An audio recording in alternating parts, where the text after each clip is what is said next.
What if the most dangerous thing a god could give to a human was not a curse, not a plague, not a lightning bolt from heaven, but love? In mythology, mortals often fear the anger of gods. They fear storms, famine, monsters, war, punishment, and prophecy. But again and again, across ancient stories, the thing that destroys a human life is not always divine hatred. Sometimes it is divine affection. Sometimes a god looks down from the immortal world, sees a human face, a human body, a human voice, a human soul, and desires it. And from that moment on, the mortal is no longer safe. Because when a god hates you, you may still understand the danger. You can hide, pray, flee, sacrifice, beg forgiveness. But when a god loves you, the danger comes dressed as beauty. It comes as a kiss, a promise, a miracle, a golden light entering the room. It comes as the thing every human being longs for: to be chosen, to be seen, to be loved by something greater than themselves. And that is why these myths are so haunting. They ask a terrifying question: what happens when love is real, but unequal? What happens when one heart is human, fragile, aging, and mortal, while the other belongs to a being who cannot die? Before we descend into these stories, if you enjoy deep journeys through mythology, ancient symbols, and the hidden fears behind sacred tales, support the channel by subscribing, liking, and sharing this video. It helps these forgotten stories travel a little farther and perhaps reach someone who needs to hear them. Now, let us enter the oldest tragedy of all, the moment when heaven falls in love with earth. In ordinary human love, both lovers stand under the same law. Both can be wounded. Both can lose. Both can age. Both can die. That equality gives love its tenderness. It is precious because it is temporary. It is meaningful because time is against it. But in myths of gods and mortals, love begins with an imbalance so enormous that it almost cannot survive. One lover belongs to time. The other belongs beyond time. One body changes, weakens, and disappears. The other remains radiant, untouched, impossible. One can offer devotion. The other can offer eternity, transformation, or ruin. This is why divine love is often less like romance and more like collision. A mortal does not simply enter a relationship with a god. A mortal is pulled into the gravitational field of immortality. And human life, small and delicate as it is, cannot always endure that pressure. The story of Semele is one of the clearest and most devastating examples. Semele, a mortal princess of Thebes, becomes the lover of Zeus, king of the gods. To be loved by Zeus should sound like the highest favor imaginable. The sky itself has chosen her. The Lord of Olympus comes to her in secret. She carries within her the child of a god. Yet this love is built on concealment, because Zeus cannot truly appear to her as he is. The full reality of his divinity is too much for a human body. Then comes the fatal desire. Semele wants to see him, not disguised, not softened, not hidden in a form safe for human eyes. She wants the truth. She wants proof that the one who loves her is truly divine. And when Zeus finally reveals himself in his full glory, the result is not union, but destruction. His presence is lightning, thunder, unbearable radiance. Semele burns. The love of a god does not save her from death. It causes it. This myth is not simply saying that Zeus was powerful. It is saying something more disturbing. There are truths the human body cannot survive. There are forms of beauty that annihilate the one who sees them. Semele does not die because she is unloved. She dies because the god she loves is too much. His reality exceeds the limits of her humanity. She asks to see the beloved completely, and the answer is fatal. In human terms, this is heartbreaking. Love often asks for revelation. We want to know the person who loves us. We want masks removed. We want the hidden self, the full truth, the real face. But in mythology, when the beloved is divine, revelation becomes dangerous. The god's truth is not intimate, it is cosmic. To be fully known by a god, or to fully know a god, may be more than a mortal soul can bear. The myth of Eos and Tithonus carries a different kind of horror. Eos, goddess of the dawn, loves Tithonus, a beautiful mortal prince. Unlike Semele, Tithonus is not destroyed in a flash of divine radiance. His tragedy is slower, quieter, and perhaps even more terrifying. Eos asks Zeus to grant Tithonus immortality so they can remain together forever. At first, this sounds like the perfect divine gift. Love has found a way to defeat death. The mortal will not be taken away. The goddess will not have to grieve. But Eos forgets to ask for eternal youth. So Tithonus lives on. He does not die, but he ages. His body withers. His voice weakens. His beauty fades. The goddess remains dawn itself, eternally fresh, returning every morning in gold and rose-colored light. But the man she loved becomes trapped in endless decline. Death, which once seemed like the enemy of love, begins to look like mercy. Immortality without youth becomes not a blessing, but a prison. Here the myth asks another painful question. Should love try to defeat mortality? Human beings often imagine that the greatest tragedy is that love ends. We dream of forever. We say we want eternity. But the story of Tithonus warns that eternity may not preserve love, it may distort it. A mortal taken out of the natural rhythm of life does not become a god. He becomes a wound stretched across endless time. The tragedy is not that Eos did not love Tithonus enough. It is that she loved him in a divine way, imagining permanence as the answer. But mortals are not made for permanence. Our beauty, our strength, our urgency, even our tenderness are shaped by the fact that we do not last. Remove death without transforming the whole being, and what remains is not paradise. It is decay without release. This is one reason myths so often treat the boundary between gods and mortals as sacred. That boundary is not only a wall of power, it is a wall of nature. Gods can visit the human world, but when they stay too long, or when they pull humans too far upward, something breaks. The mortal becomes a lover, a victim, a symbol, a star, a flower, a memory, but rarely a happy equal. Apollo, the radiant god of music, prophecy, healing, and the sun, appears again and again in myths of tragic desire. His love is beautiful, but it is rarely safe. When Apollo loves Daphne, she does not rejoice at being chosen by a god. She runs. Her terror is so intense that she would rather be transformed than possessed. She calls for rescue, and rescue comes in the form of metamorphosis. Her human body becomes a laurel tree. Apollo embraces the bark, claims the laurel as sacred, and turns her escape into his symbol. This is one of mythology's most unsettling images of divine love. The god keeps loving even after the mortal has ceased to be human. Apollo does not receive Daphne as a partner. He receives her as a sign. Her refusal becomes part of his glory. Her body becomes his crown. The story forces us to ask whether being loved by power can erase the self. Daphne survives, in a sense, but only by losing the form in which she could be loved as a person. Her transformation saves her from one fate by delivering her into another. She becomes eternal, yes, but silent.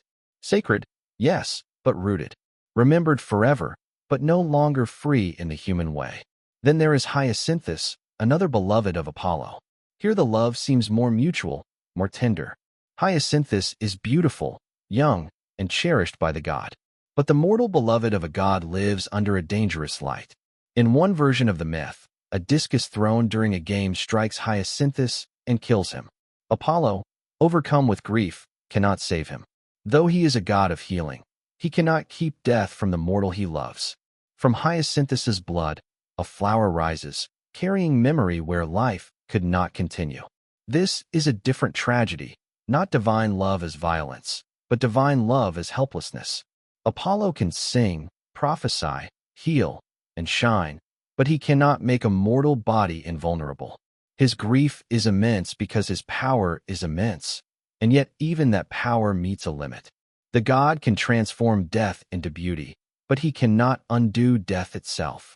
Again and again, this pattern appears. A mortal loved by a god may become a flower, a tree, a constellation, a legend. Mythology offers transformation as compensation. The beloved does not simply vanish. They are preserved in nature, in the stars, in ritual memory, in sacred symbols. But preservation is not the same as life. To become a flower is not to continue laughing. To become a constellation is not to return home. To become a myth is not to survive as oneself. That is the cruel bargain of divine love. It may save a mortal from being forgotten, but not from being lost. Aphrodite and Adonis reveal yet another dimension of the theme. Aphrodite, goddess of love and desire, falls for Adonis, a mortal of extraordinary beauty. The goddess who makes others helpless with longing becomes helpless herself. She, too, can fear loss. She, too, can suffer the vulnerability that love creates. But Adonis is mortal, and his beauty cannot protect him. He is killed by a wild boar, and Aphrodite is left grieving over the body of the one she desired. This myth is powerful because it turns the goddess of love into a witness of love's defeat. Aphrodite can inspire desire in gods and humans alike, but she cannot guarantee safety. She can make the heart burn, but she cannot command death to step aside. The death of Adonis reveals that love and mortality are inseparable in the human world. To love a mortal is to love someone already marked by disappearance. Yet the gods seem drawn to mortals precisely because of this fragility. Mortals change. Mortals bloom and fade. Mortals do not possess endless time, and because of that, their lives have intensity. A god may have eternal beauty, but eternal beauty can become still, distant, almost cold. Mortal beauty is different. It is urgent. It is seasonal. It carries death within it, and perhaps that is why it becomes irresistible. This may be one of the deepest reasons gods love mortals in myth. Not because mortals are stronger, wiser, or more beautiful than gods, but because mortals are temporary. A mortal life is a flame. It flickers, trembles, warms, and disappears. To an immortal being, that flicker may seem more precious than endless daylight. The god sees in the mortal what the god lacks, an ending. But the same thing that makes mortals beautiful makes them breakable. The divine gaze intensifies the mortal life, but it also consumes it. The god wants to hold the flame. The flame cannot be held. The story of Selene and Endymion appears at first to be gentler. Selene, goddess of the moon, loves the beautiful shepherd Endymion. In many versions, he is placed into eternal sleep, preserved in youth and beauty, visited forever by the moon goddess. Unlike Semele, he does not burn. Unlike Adonis, he does not bleed. Unlike Tithonus, he does not decay. He remains beautiful. He remains untouched. But this is its own kind of death. Endymion is preserved by being removed from life. He does not age, but he also does not awaken. He is loved, but he cannot fully answer. He is kept perfect by being kept still. The moon returns to him again and again, but the human story has stopped. Desire has frozen him at the moment of beauty, denying him the ordinary human path of change, choice, aging, and death. Here mythology gives us a chilling image of idealized love. To love someone only as perfect, only as beautiful, only as unchanged, may be to refuse their humanity. Mortals are not statues. They are not images to be preserved at their most desirable moment. They are living beings, and living beings must change. A love that prevents change may look gentle, but it is another form of possession. This is why the title, When Gods Love Mortals, Mortals Die, is not only about physical death. Sometimes the mortal dies literally. Sometimes they die by transformation. Sometimes by eternal sleep. Sometimes by being turned into a symbol. Sometimes by becoming the object of a divine story so powerful that their own human voice disappears inside it. In Mesopotamian myth, the goddess Ishtar's love is also feared. When she offers herself to Gilgamesh, he refuses, reminding her of the terrible fates of her past lovers. Those loved by the goddess did not flourish. They were changed, wounded, broken, reduced. Gilgamesh understands something crucial. Divine desire may not be a gift. It may be a force that consumes identity. To be loved by Ishtar is to be caught in a storm of power, appetite, and destiny. His refusal is extraordinary because mortals in myth do not often reject gods and survive unchanged. But even this refusal leads to consequences. The divine ego cannot easily accept rejection. When love comes from above, the mortal does not simply have the freedom to say no. That is another horror hidden inside these stories. Divine love is rarely equal because divine rejection is dangerous. A human lover can be heartbroken.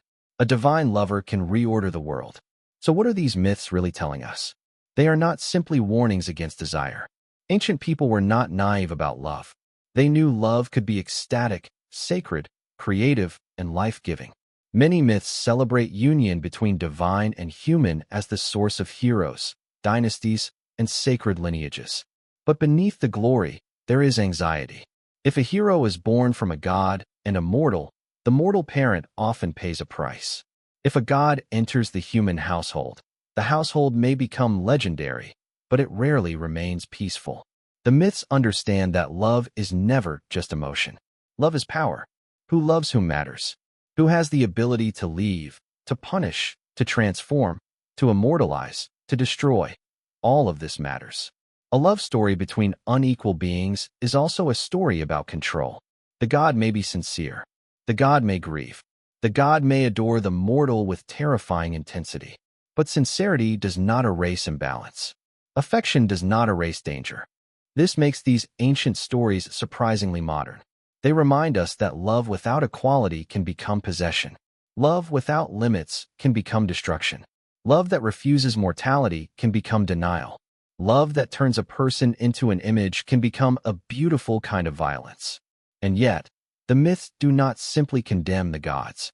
They also reveal the loneliness of immortality. To be a god is to watch everything beloved pass away. The immortal lover is powerful, but also condemned to outlast. A mortal may die once. A god must remember forever. Perhaps this is why divine grief is so often expressed through transformation. The god cannot keep the beloved alive, so the god turns grief into a flower, a tree, a star, a ritual, a name. Myth itself becomes the tomb where love is preserved. In that sense, these stories are not only about mortals dying when gods love them. They are also about gods discovering what humans already know. Love and loss are inseparable. To love anything that lives is to stand beside its ending. Mortals understand this because they are born inside time. Gods have to learn it through us. Maybe that is why mortals fascinate gods. Humans are brief, but within that brevity, they experience a kind of intensity immortals cannot possess. A god can exist forever, but a human can have a final day, a final kiss, a final sunrise, a final word. Endings make moments burn brighter. Death gives shape to meaning. Without limits, everything can become endless repetition. With limits, everything matters. The tragedy is that when gods try to enter this mortal intensity, they often destroy it. They want the flower, but not the fading. The beauty, but not the aging. The beloved, but not the death. They want to lift the mortal out of time, but in doing so, they remove the very thing that made the mortal human. Semele wanted the full truth of Zeus and was burned by it. Tithonus received endless life, but not endless youth. Daphne escaped Apollo by surrendering her human form. Hyacinthus became a flower because even Apollo could not stop death. Adonis taught Aphrodite that desire cannot protect what it loves. Endymion remained beautiful forever by sleeping through life. Again and again, the mortal beloved is preserved only after being taken away. These myths endure because they speak to a fear that still lives in us. We fear being loved in a way that consumes us. We fear becoming an object in someone else's story. We fear that what appears to be devotion may actually be possession. And we fear, perhaps most of all, that the deepest love may not be able to save us from death. But there is also a strange comfort here. The gods, for all their power, cannot escape grief. They may rule the sky, command desire, bring dawn, move the moon, or sing with immortal beauty, but when they love mortals, they encounter the limit that defines human life. They learn that love is not proven by possession. It is not perfected by eternity. It is not made greater by power. Love becomes meaningful because the beloved is free, changing, vulnerable, and finite. Perhaps the true lesson is this. Mortals do not need to become gods to be worthy of love. Their mortality is not a defect. It is the source of their tenderness. The fact that humans die is precisely what makes human love so urgent, so painful, and so sacred. A god may offer immortality, transformation, or a place among the stars, but the mortal world offers something even the gods envy, the chance to love within time. And maybe that is why, in mythology, when gods love mortals, mortals die. Not because love is evil, and not because the gods are always cruel, but because divine love tries to make permanent what is beautiful because it cannot last. It tries to hold what must move. It tries to preserve what must change. It tries to save the mortal by taking mortality away. But a human life is not meant to be held like a statue in heaven. It is meant to pass through morning, noon, evening, and night. It is meant to grow, burn, suffer, desire, remember, and vanish. That is its tragedy. That is its dignity. So when the old myths tell us that a god looked upon a mortal and loved them, we should not hear only romance. We should hear thunder in the distance. We should see the flower waiting beneath the blood, the tree waiting beneath the fleeing girl, the old man trapped inside endless years, the sleeping shepherd beneath the moon, the princess standing before unbearable light. For in mythology, to be loved by a god is to be touched by eternity. And eternity, for a mortal, is often just another name for death.